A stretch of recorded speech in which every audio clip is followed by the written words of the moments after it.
Dragi gledatelji Prvog TV, lijep vam pozdrav i dobrodošli u Top magazin. Teja Bošković i Rea Raspudić pokrenule su Akademiju za modeling i manekenstvo u Mostaru. Nešto novo, vidjet ćemo što je to, reći će nam upravo djevojke. Pričat ćemo malo i o njihovoj karijeri, ali i o tome što su donijele u Mostar. Lijep vam pozdrav djevojke i dobrodošli u Top magazin. Dobar dan, hvala što ste nas pozvali. Evo, na samom početku recite mi što je to Akademija za modeling i manekenstvo, kako ste se odlučile pokrenuti to u Mostaru?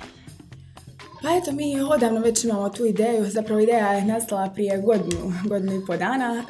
Evo sad je nekako bio pravi moment da to realiziramo.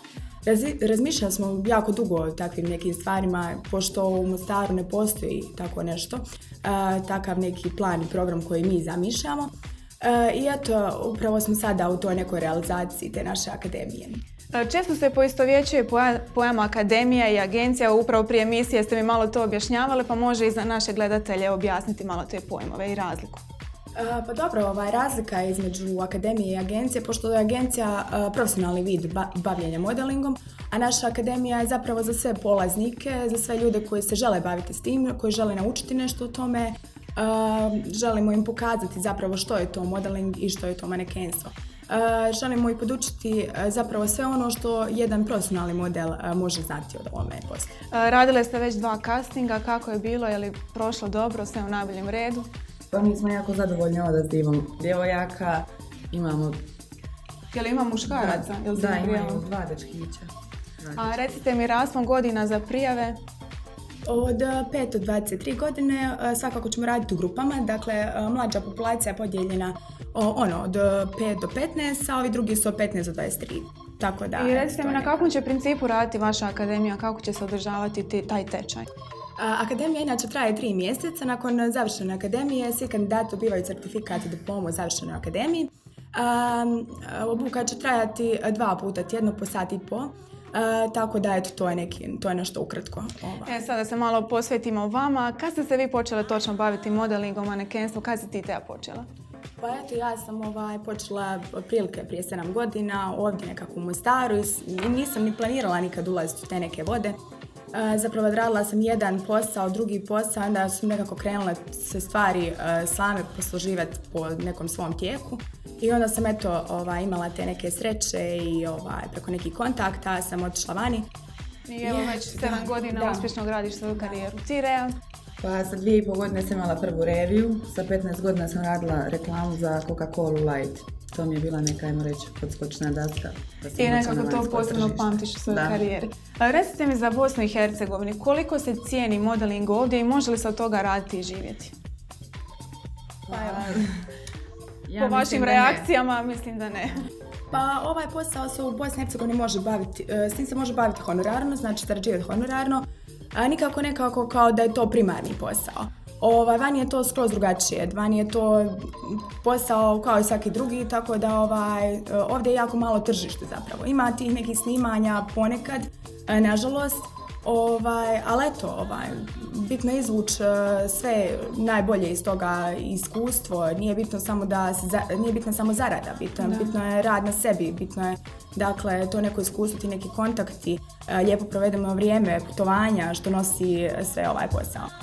Recite mi, evo, tvoja karijera, ali tvoja Rea vezana za vanjsko tržište uglavnom, kako se u svijetu odnose prema tome? Evo, kako su tvoja iskustva i tvoja Rea? Pa, vani je mnogo cijenjeniji ovaj posao. Ovdje ljudi imaju malo iskrivljenu sliku od tim svojom. Da, što vi kažete na tu iskrivljenu sliku?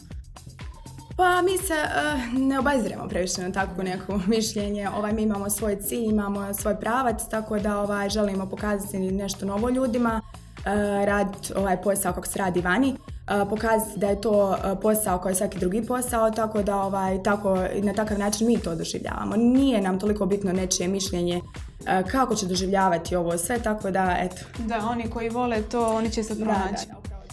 Teja, evo, ti si u zadnje vrijeme često prepoznatljivo lice u spotovima brojnih glazbenih zvijezda. Kako je glumiti u spotu, kako je se prebaciti nekako s modelinga na tu glumu u spotu?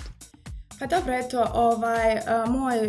moj zapravo prvotni san je uvijek bila ta neka gluma. Ja sam se dosta ispoljila u vidu modelinga kroz taj neki svoj cilj.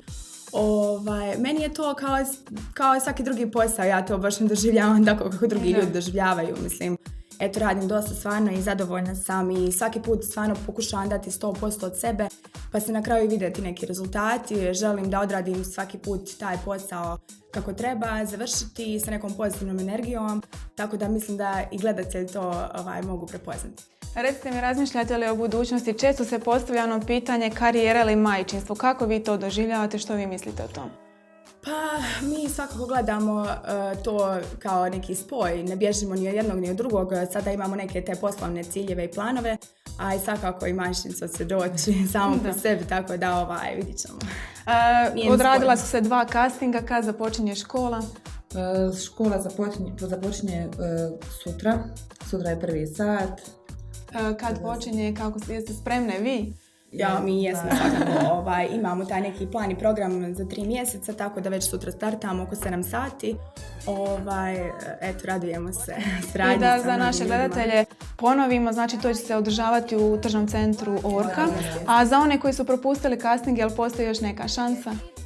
Svakako još sada su u prilici da se prijave, zapravo mi tek startamo, dakle od ponedjeljka je sigurno to neka druga priča, tako da evo, još ovaj tjedan ćete nekako dopustiti. Poslije ćemo već zatvoriti tu priču i kandidati mogu se prijaviti tek u idućem krugu. Recite mi, želite li vi još nešto nadodati za kraj?